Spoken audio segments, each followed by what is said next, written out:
Welcome back, everyone. I'm your host, Juliet. And I'm Mackie. Welcome to the Longevity Lab today. We're doing a coaches cast. You're Coach's calling it cast. I like it. coaches cast I just made today. that up. So just me and Mackie, no guest. And we're going to have a little fun with today's episode. The theme is dumb nutrition mistakes that we see people make.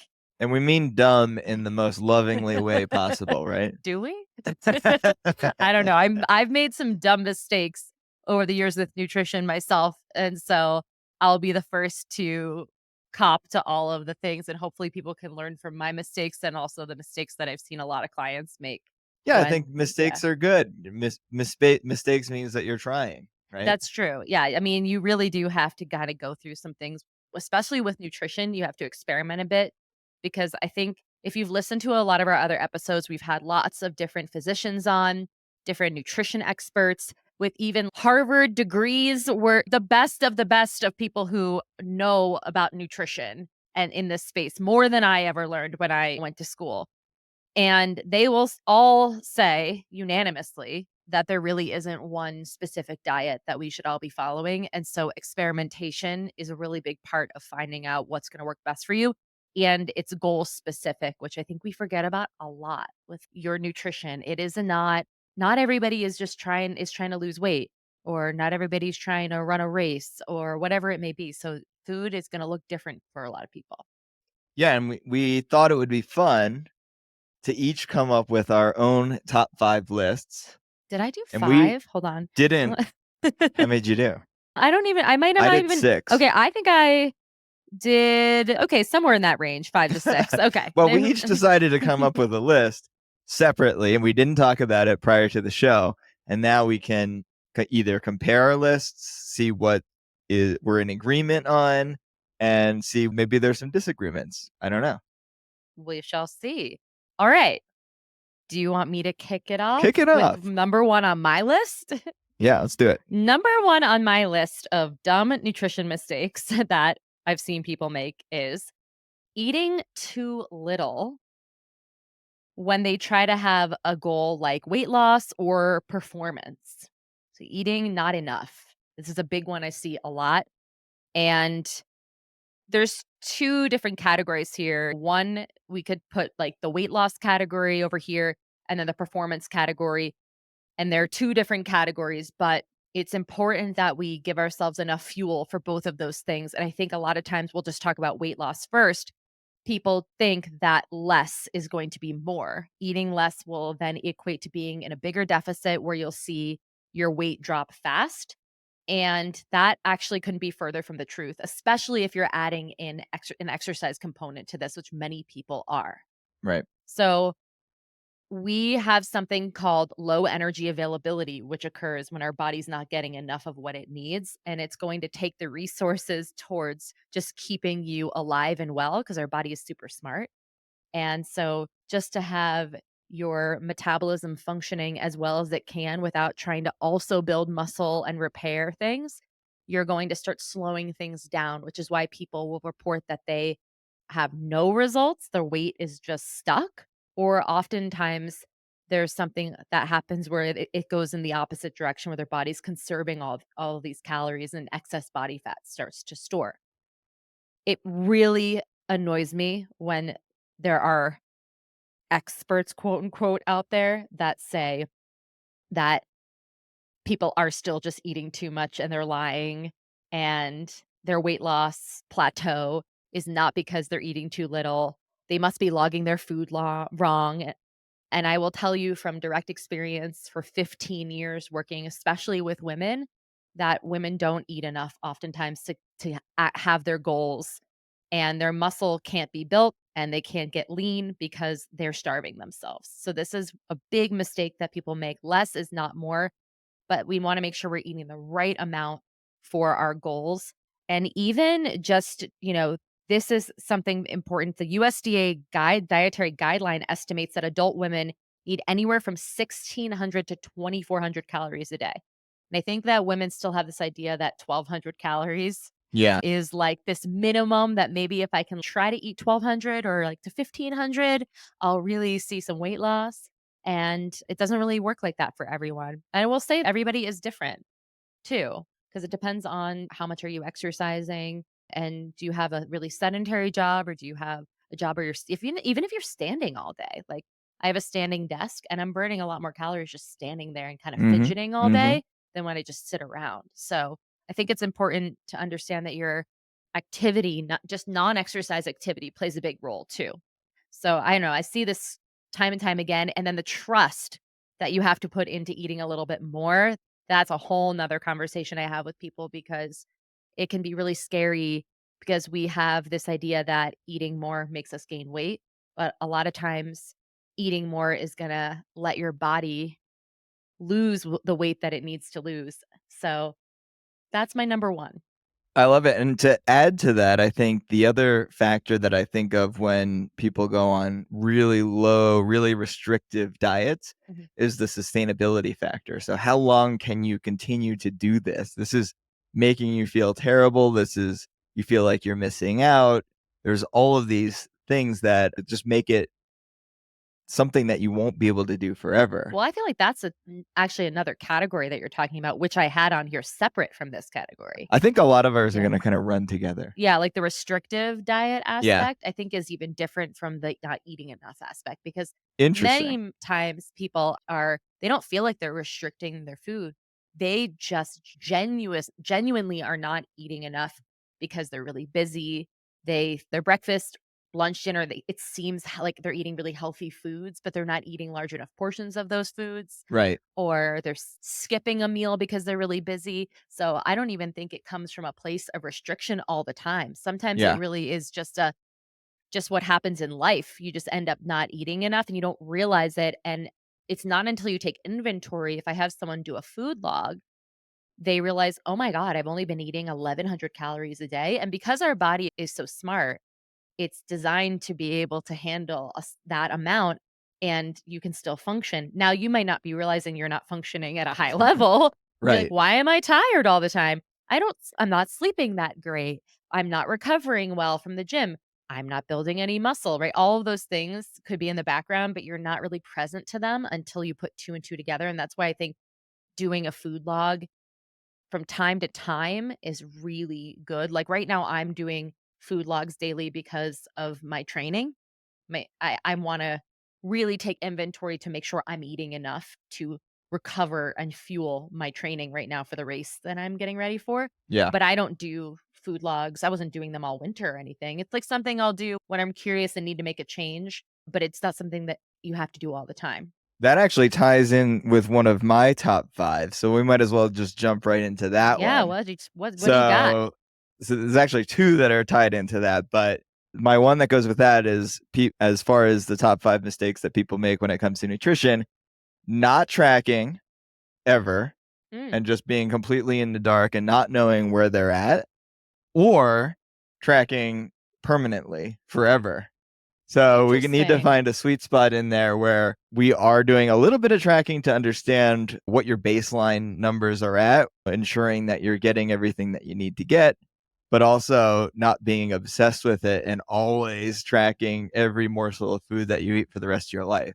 So I think that balance in there is pretty key. Yeah, because we don't want to create unhealthy obsessions where your whole day you think about what you're eating and how you're going to eat and where you're going to eat, because there's more to life than that. Yeah. But yeah, learning, like you're saying, what portions are.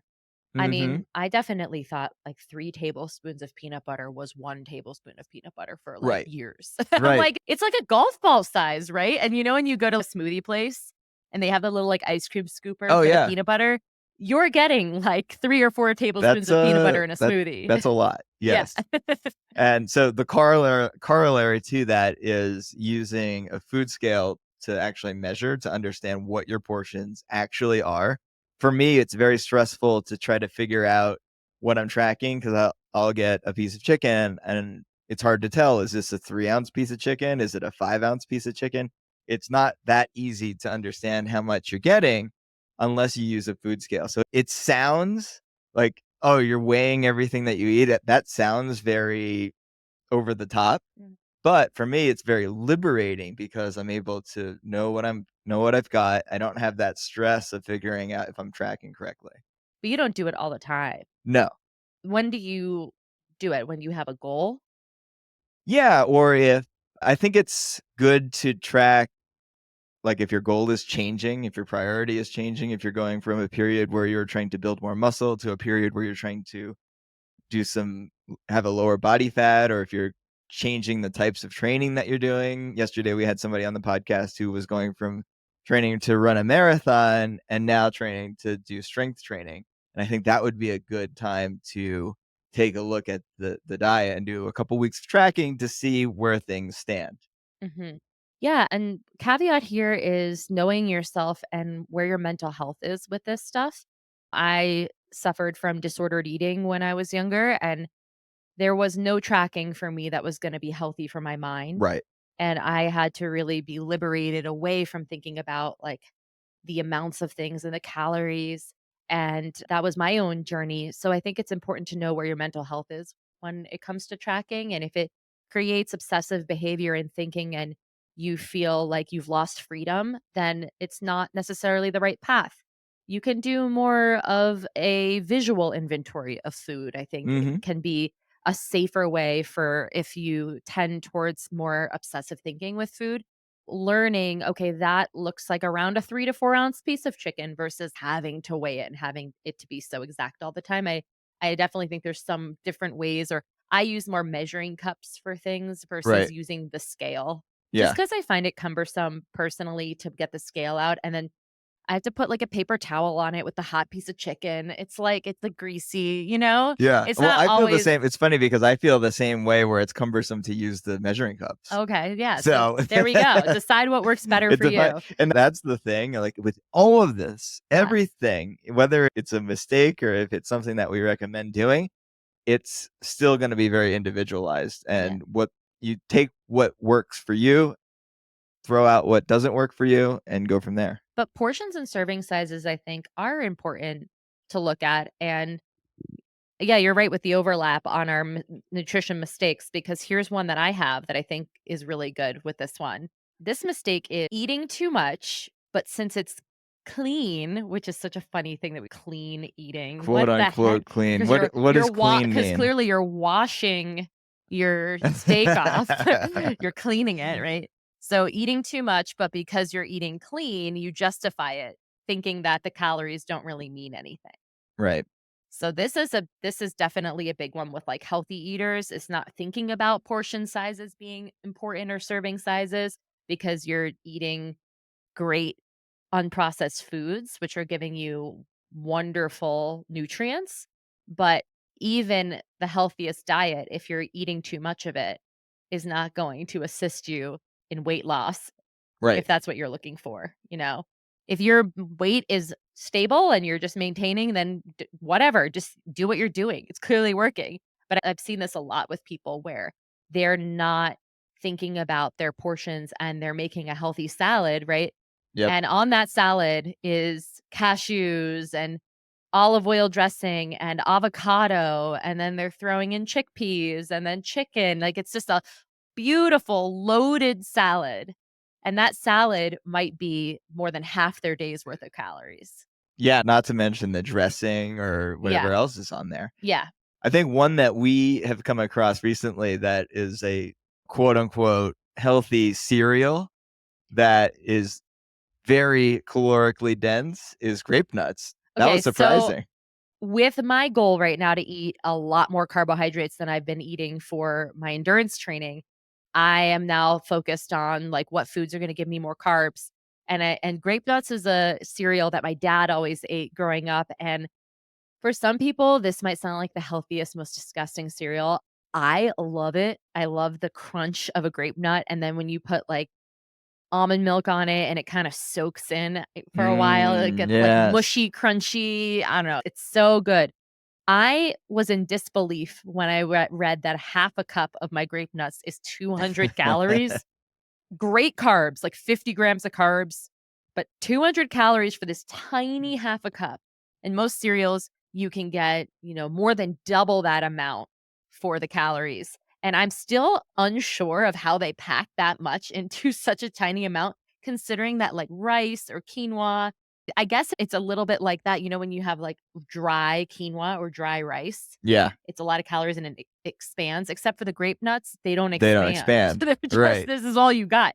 So this is just on a personal note. I'm like, I don't actually think this is the best because I like larger portions of food.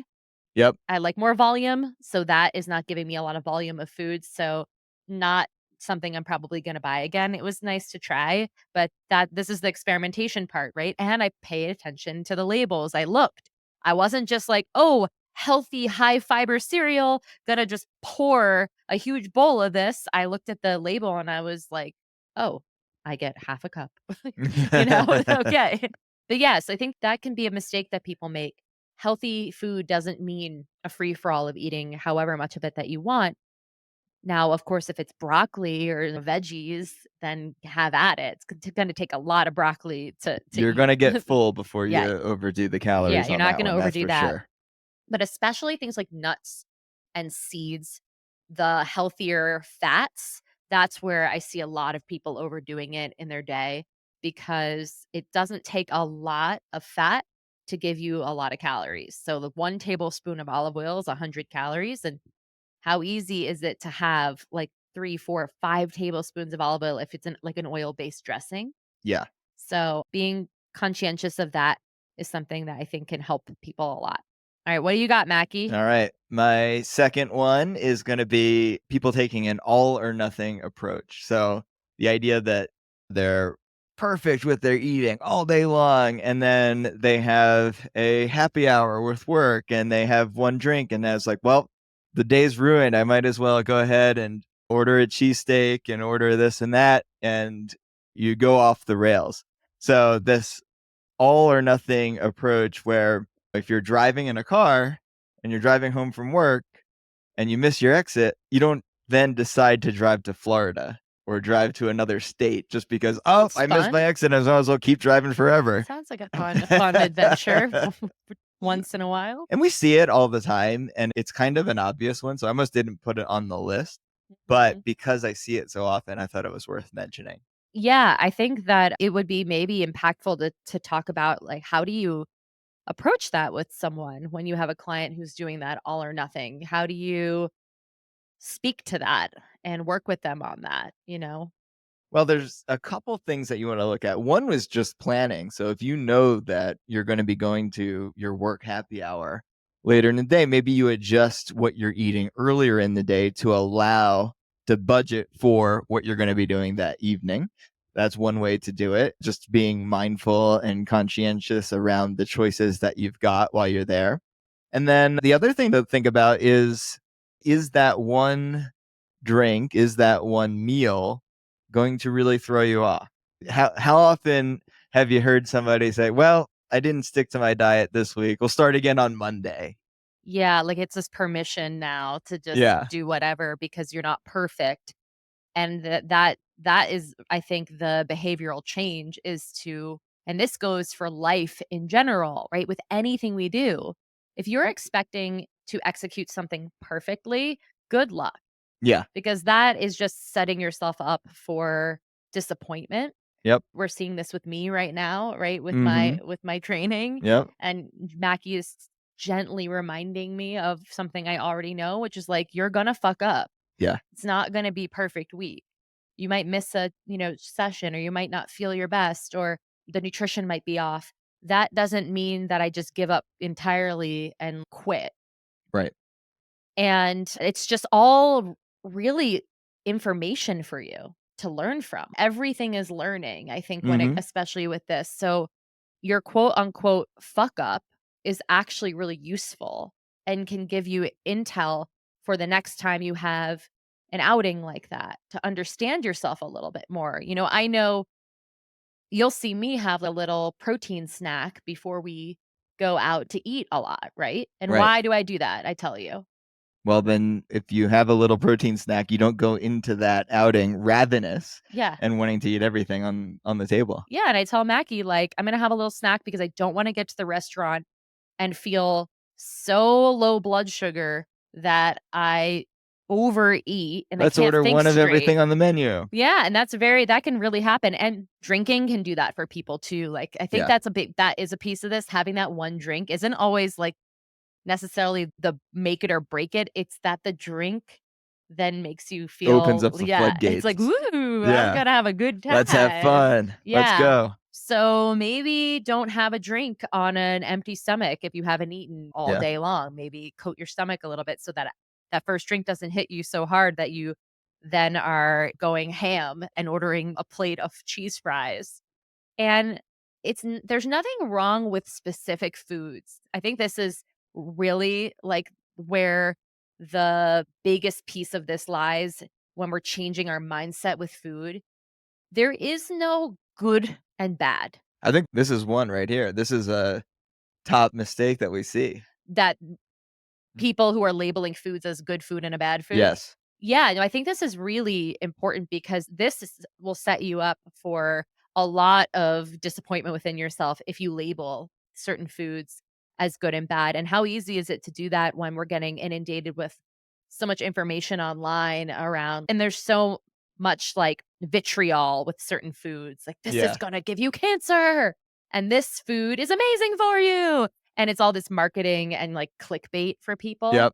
And then when you, like, look into the studies, you'll find, oh, it took, like, 1,000 of those a day to actually cause that reaction in someone, when you were, like for many of these things, and I'm not here to give specific dietary advice in this episode in general because I work with people individually around this, but something like a Diet Coke, for example, can be one that is labeled as this horrific food that is gonna cause you cancer and Ruin your gut microbiome. ruin your gut microbiome, right?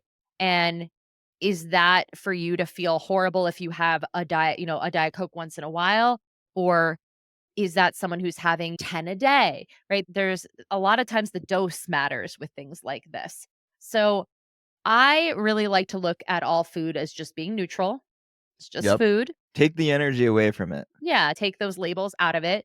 And are there like good, better, best, we could say, as far as choices? We could think of Yeah. it kind of like red light, yellow light, green light with certain things that can be, but it doesn't mean that they don't have a purpose. Right. I love to put Oreos on top of my froyo once in a while. Mhm. It's fine. It I fits in with my life and I wanted to enjoy that meal. Now, if I'm doing that every single week or every single day, and that's not necessarily just a little treat once in a while, then we can talk about maybe some alternatives to eating processed foods all the time.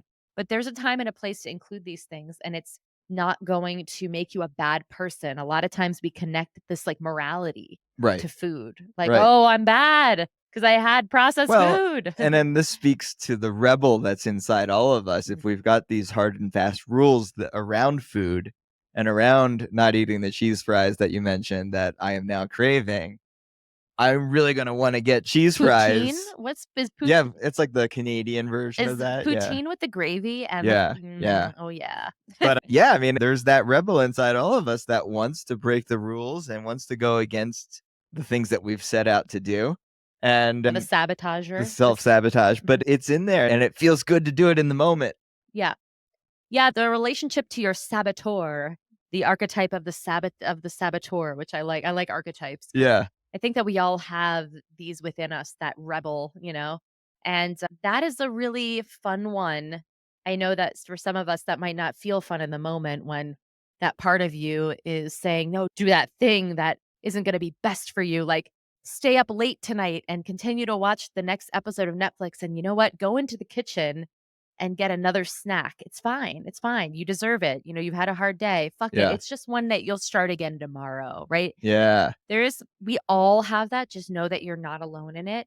I think that what you resist persists a lot, and it's yes, very important to create a relationship to that aspect of yourself, and just start to accept that as being a part of being a human and wanting to take care of your needs in some way, and this is probably segueing into another common mistake that I see with nutrition, which is this isn't even on my list, but now that we're bringing it up, which is the resisting. What you resist persists. Like trying hard not to do 100%. something, which I think you mentioned when you were talking about you were good all day. Yep. So you had this like finite amount of decision making that you had during your day, which decision fatigue is a real thing. You start your day off kind of like with X amount of ability to make decisions and instantly when you wake up, oftentimes you have a decision of what am I going to wear? And maybe you have it of what am I going to eat? Some of those decisions can actually be taken away if you plan, like you were saying. So Right. I don't have decision fatigue about breakfast ever because I know You eat the same thing every I day. eat the same few things every day, right? I don't have decision fatigue with what I wear, thankfully, because I'm like Steve Jobs and I just have matching leggings and tank tops. You know, like I don't dress up for You work. don't you don't wear your Elizabeth Holmes, turtleneck every day? Pretty much it's like that, right? It's like my matching leggings and my sports bra and a tank top and a sweatshirt, right? I'm lucky in that way I don't have to like try to have like a fashion Right. to work. And I don't put on makeup or anything. So it's a super those that morning, I'm not really making decisions, and I'm not making decisions with my training, right? Because I have a Mhm. coach that tells me what I need to do for my training that day. So You just need to show up and execute. yeah. So here are some things that are important as I'm saying to help you with this. If you're dealing with this, if you're making so many decisions all the time and you're trying to be quote unquote good, and you're like, okay, what am I going to have for lunch? Okay, what do I think is good? And you have so much nutrition noise going on in your mind too, where you don't even, you're like doing a different diet every day. You're like, okay, well, I heard that keto is good. So today I'm not going to eat any Yeah. carbs at lunch. Wait, but I heard that like I need to have complex carbs and good fiber. So you know what? I am gonna add in the rice on my salad, right? If that's going on in your mind, right there, you are setting yourself up for by the end of the day, you're gonna have a fuck it mentality. Screw it. Well, who wouldn't? You're just exhausting Yeah. yourself and you wanna and as human beings, we crave pleasure, we crave dopamine, and food is instant pleasure and dopamine. So this is a very like know thyself aspect to how to support yourself with nutrition. And I am coming from direct experience with this because let me tell you, I did this for years. I pushed away my cravings. I sat there on the couch and I was like, don't do it. Don't go to the kitchen. Don't get another bowl of yogurt and granola. Don't. And the more I was saying don't, the inevitability of me going and doing it Yeah. was happening. And then the guilt and the shame. And it was just this cycle that continued for a long time. And just putting labels on foods of those are bad foods. You should be eating this way controlled me in such a way that I made worse decisions. And it Yeah. wasn't until I accepted and allowed all foods into my life and didn't have that kind of labeling and shame with them that I then was able to have a cookie instead of Mm. a whole sleeve of cookies, It's like right? when I did the paleo diet and couldn't eat bread, Mm. and then we would go to Park and eat 2 bread baskets. Shout out to Park in Shout Philly. out Park. Yeah, no, Mackie and I used to get 2 bread baskets at Park, and we don't do that anymore. In fact, in chips, like at Mexican restaurants, we Yeah. would always get the refill. I'm proud of us because we are able to really just say, like, why? Why do we need 2 things of chips? Because we don't have that we're saving it up for, Exactly. like this Exactly. one time. It's like this scarcity mentality, like you're never gonna get chips ever again. You have to eat all of them at one sitting. So I think that's really, really huge. And I just say have a relationship with your fuck it mentality, with your saboteur that's in there, and just accept that part of you and don't push that part of you away. And create a connection with that part of you and just ask, get inquisitive, be more curious than judgmental around this part of yourself. And a lot of that charge can dissipate over time. And I'm here to help. If you want me to help you with this is one of my expertise is in this area because I dealt with it for a really long time. I ended up actually going to the Institute for the Psychology of Eating to learn more about this, to be able to coach people through this. And so happy to help you kind of figure yourself out if you're finding that you cannot stop sabotaging yourself. And I feel you if you feel shame around this because there is a lot of shame of this is secret stuff. You don't want people to know about yourself. You don't want Yeah. people to know that you are eating 3 bowls of yogurt and granola at the end of the day when you Right. don't want to be doing that.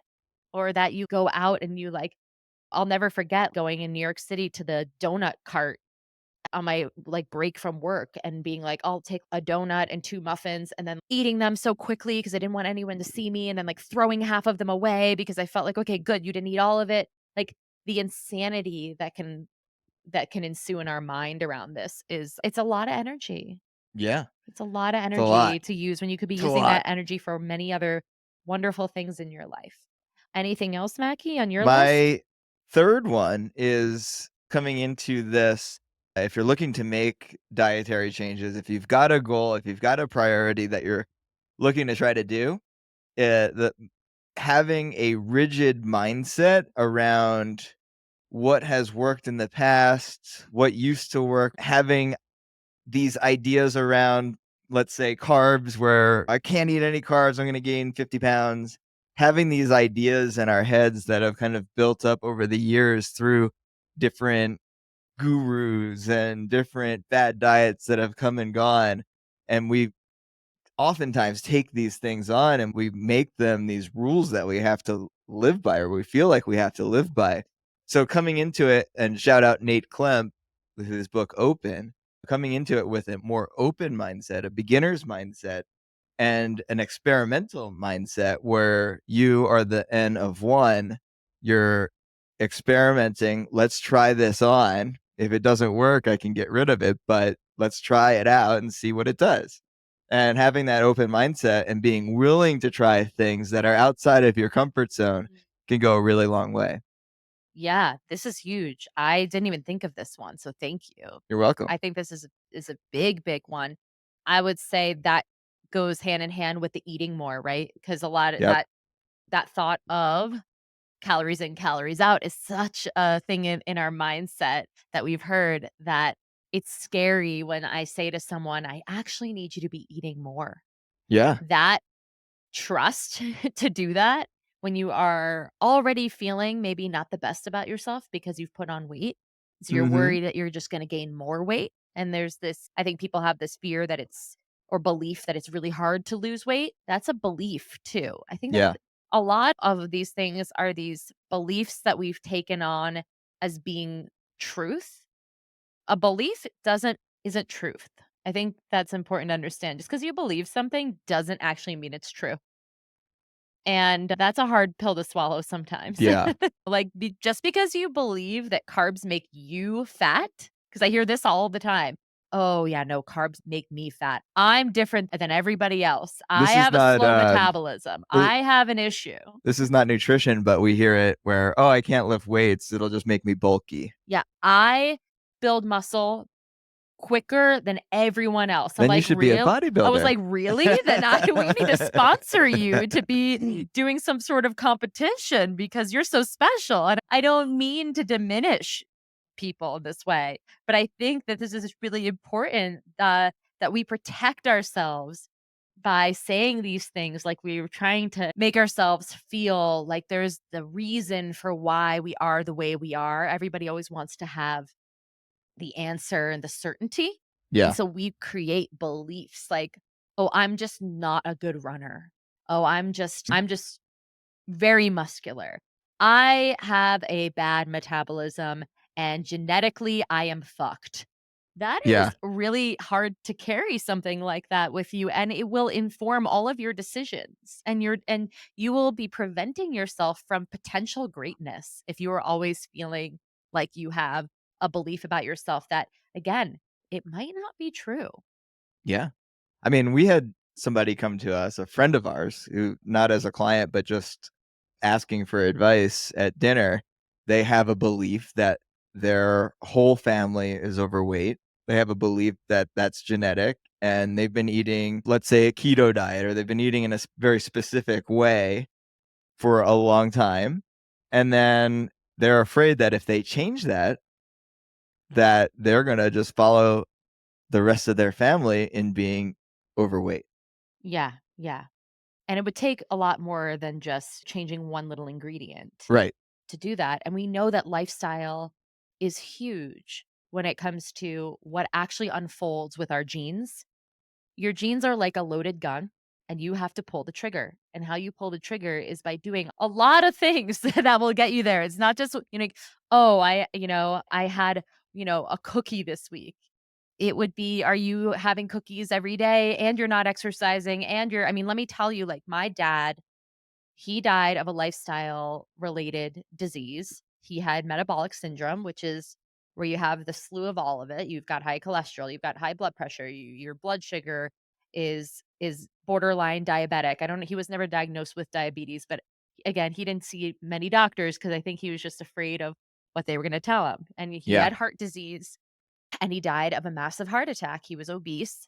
And all of the things that he did leading up to that are what led him to have that obesity issue. My dad did not start off obese. When you look at pictures of him when he was younger, he started off with a lean body. Right. And a lot of people in my family are obese, but they also ate fast food. They drank a lot of Yeah. alcohol. They didn't get sleep. They worked too much. They were stressed out. They never exercised. So, all those things, even if you maybe have genes that have a propensity towards having more weight than someone else, it takes a lot to get there.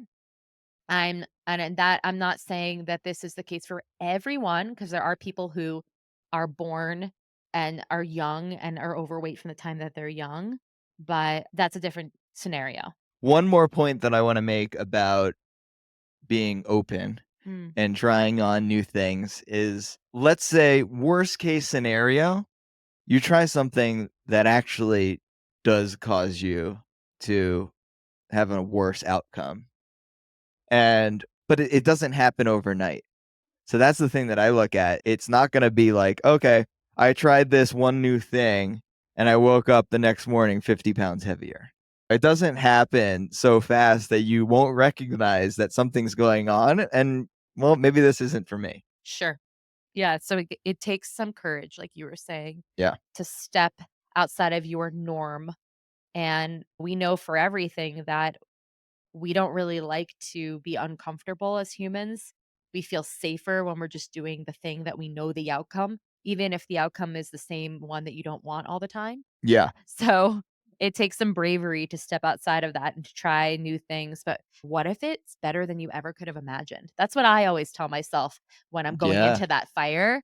But what if on the other side of it, it's the best thing you could have ever done for yourself? And like you said, if it isn't, you'll recognize it and you'll just go back to what you were doing before Yeah. or try Worst something case else. scenario Right? Like we doesn't tried work. And Olympic lifting for a while. yeah, Not for us. not for us. It's We had great. a I worse love it. we had a worst outcome, right? We were in pain. We're in We pain. had, like, our Well, shoulder hurt. I mean, but and we came out of it with a greater appreciation of what those people do, and it's sure. pretty incredible, Yeah. Oh the my weights that they gosh. can lift and the athleticism and power and speed, Yep. everything that it goes into that. Yep.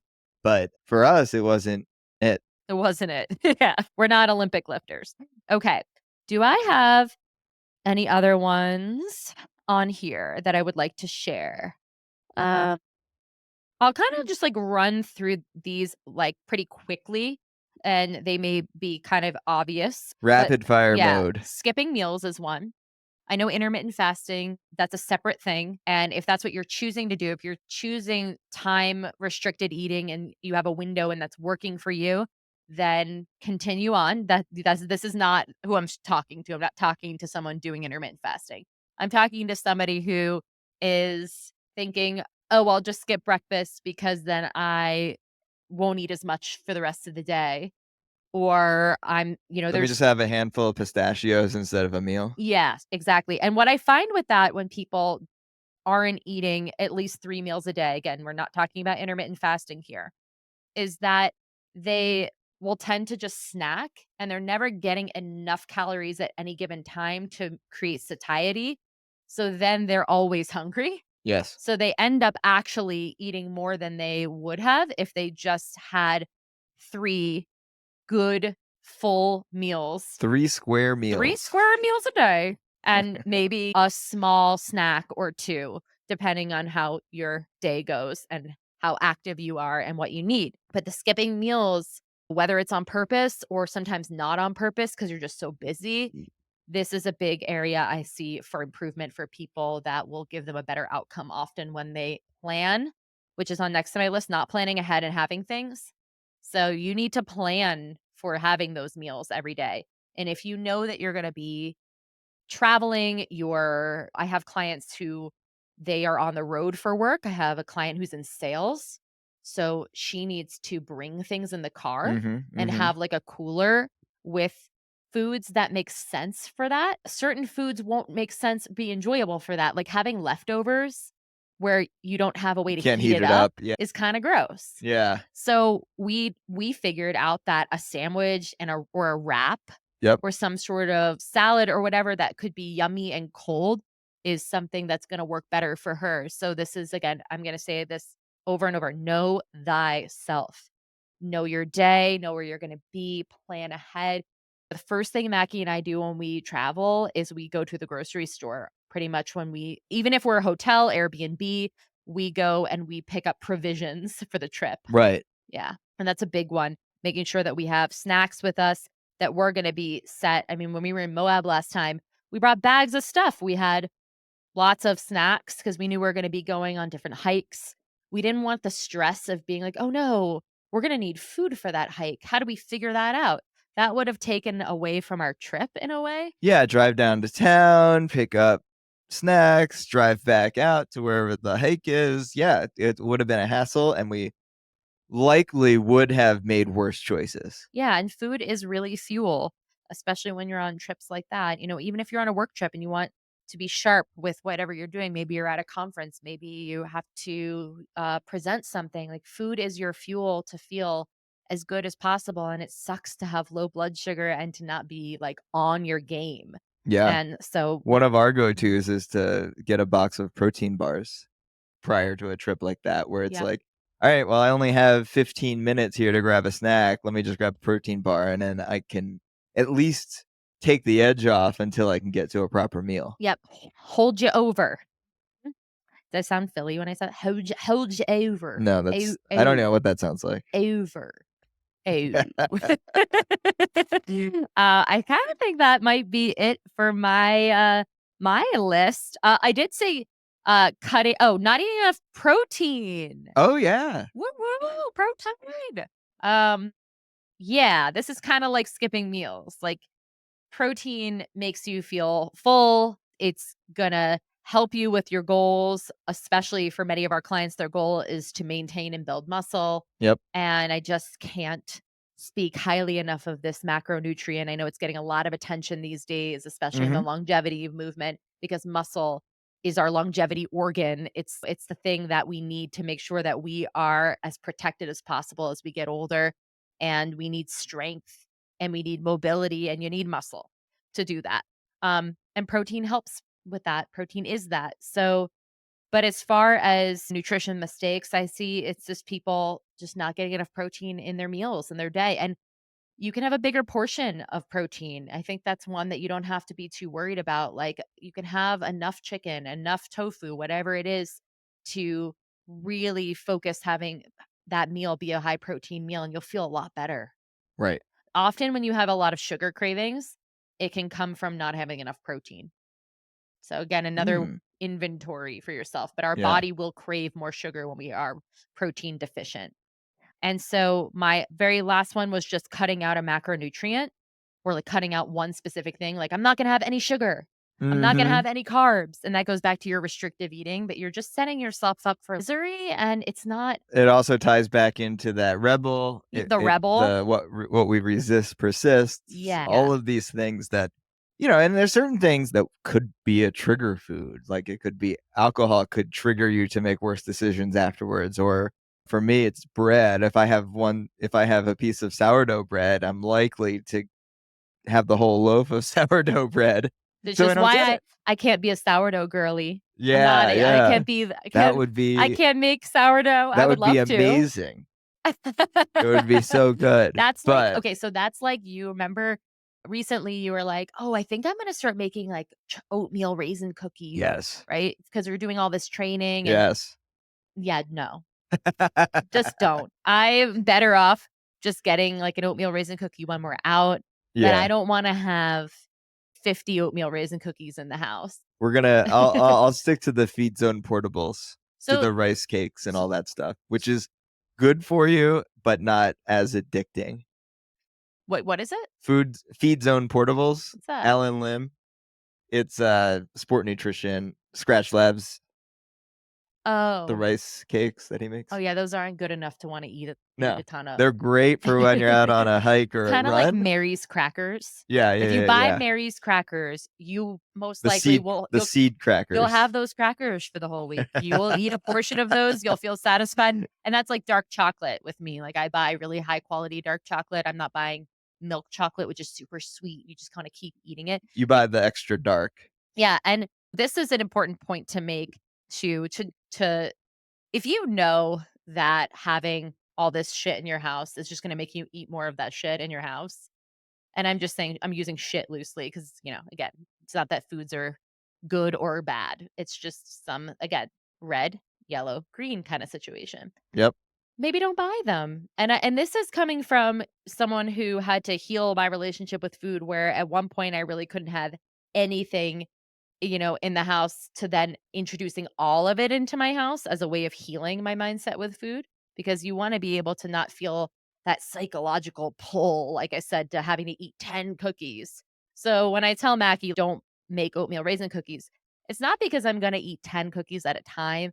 It's just, like, I like those foods to be a little bit more special and like treats, and I Mhm, just don't mhm. wanna eat them every day, even if it is 1 a day or whatever it Right. is. That's just me personally. But Um we don't cut them out completely. but we don't cut them out at all, and I have Yeah. cookies every week. Yeah. I have something all the time, and because when I have something small all the time, I fit it into my plan, and it feels so freeing, and I enjoy everything that I'm eating, and I never feel like anything is off limits. And this goes back to beliefs. If you're listening to this and you're like, "Well, no, that's not me. I am the exception to this rule. You give me an inch, I take a mile." Let's work on that. That's a relationship to Mhm. food and to yourself that would be worth looking into, whether it's through therapy or coaching. But I think it's worth dissecting a bit and working on for yourself. That would be a good opportunity to try Nate Klemp's reverse feasting, he Mhm. calls it, where he just goes nuts on something like he did with screen time. He did 3 days of screen time back to back to back, just maximizing how much time he spent looking at a screen, and after that, he was like, "You know what? I don't really wanna look at Well, that it ever takes the again." allure out, right? So, like, Yeah. I've been getting that chocolate banana bread all the time from Red Rocks Coffee. So good. But, like, today I bought it and I didn't even eat the whole thing. Right? It's not that exciting. I Yeah. can get it enough. Doesn't have that breaking the rules There's no mentality breaking the anymore. rules. I'm just like, Yeah. "This is something I'm eating today, and it tastes really good." Yeah. So, this can happen. I promise you. I'm telling you from someone who was, like, really fucked up with this stuff for a long time. And I was able to heal my relationship with food and my body, and it's just so exciting when that happens, but it takes some work and thoughtfulness and working with someone and courage. It really does take a lot of courage. I had one more bonus mistake/tip. Yeah. So, this last one is to be wary of somebody who has all the answers. So, think about the influencer, the guru, even sometimes they're doctors who just have it all figured out. There's this one size fits all answer. There's this is the way that we all need to be eating. Everybody in the world should be eating X, Y, and Z and not PQ and R, right? Like they have this thing and that they've dialed in, they figured out. It's super seductive, it's super tempting to want to follow them and join this, for lack of better word, cult. Oftentimes these nutrition You mean they movements wanna make a become lot of money cults. off people? Yeah, yeah, and they build a following based off of this way of eating, and they're unwilling to look at any other answers. So you might have noticed that we talk in a lot of maybes It or it depends. depends, Could work for you, maybe not. yeah, that's my sign of trusting, and I've said this before, but my sign of trusting who I follow and who I like to listen to is if they say, "Well, it depends," or "There's some nuance to this," Mhm. then to me, that's somebody who's very thoughtful, and is looking at both sides of the equation versus somebody who's trying to portray this air of, I know it all. I've got it figured out. Mhm. This is the way. Yeah, that is a great way to end this because I think that moving forward, all of us are going to continue to see of dietary advice thrown Yeah. our way constantly. Yep. Um, you'll see different trends in the grocery store. Remember when gluten-free was the big thing? Everything had a Mm-hmm. gluten-free label on it when it was clearly gluten-free. It's like, yeah, that avocado is obviously gluten-free, but My banana's gluten free. It's yeah, why do you have amazing. to put a sticker on the banana that says gluten-free? Because it sells those bananas. But, you see keto, like keto this, Yep. keto that. I mean, look at the ingredients of some of that stuff, guys. It is wild to try to create it's not even actually keto, oftentimes keto friendly, right? But right Mm. there just shows you the power of marketing. So we're always going to be experiencing this because this is a big industry with billions of dollars to be made off people. And I feel protective of people in this way because I don't want them to be taken down that road and spend unnecessary money and Yeah. energy when you don't need to be. And food doesn't have to be that complicated. It's actually quite simple. And I think that that's also the challenge sometimes is we don't want it to be simple. We want the magic pill.